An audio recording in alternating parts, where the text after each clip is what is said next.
programang ito ay rated SPG. Striktong patnubay at gabay ng magulang ang kailangan. Maaaring may masiselang tema, lengguwahe, karahasan, sexual, horror o droga na hindi angkop sa mga... Mahal na mahal nga ni Raymond ang kanyang asawa na si Charlene. Kaya naman nga pinoprotektahan niya nga ito at ayaw nga niya itong maagaw ng iba. Kaya naman nga trumesbak nga siya agad nang makita niya nga magkasama nga itong si Adrian at si Charlene. Kaya naman nga binugbog nga ni Raymond dito nga si Adrian. Ngunit ang intensyon nga nito ni Adrian ay makalaya nga itong si Charlene at mapatunayan na inosente nga siya.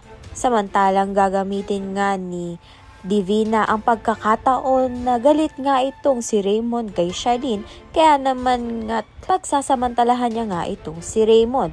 Kaya naman nga't masayang-masaya nga itong si Divina dahil nakasama niya nga itong si Raymond.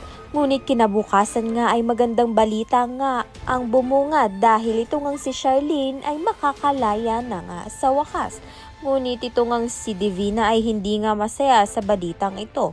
Ngunit ito ngang si Raymond ay masayang-masaya nga dahil makakapiling na nga niya ang kanyang asawa na si Charlene. Ngunit ito ngang si Divina ay inaakit pa rin nga itong si Raymond na piliin nga siya kaysa nga dito kay Charlene at yayakapin niya nga ito.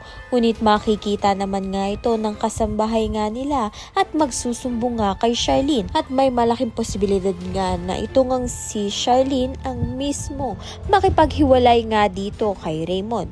Samantalang ngayon pa nga lang nagiging close itong si Princess at si Charlene, ngunit makakalaya naman nga itong si Charlene. Kaya naman nga't gagawin nga lahat ni Charlene ang paraan upang makalaya nga itong si Princess sa kulungan.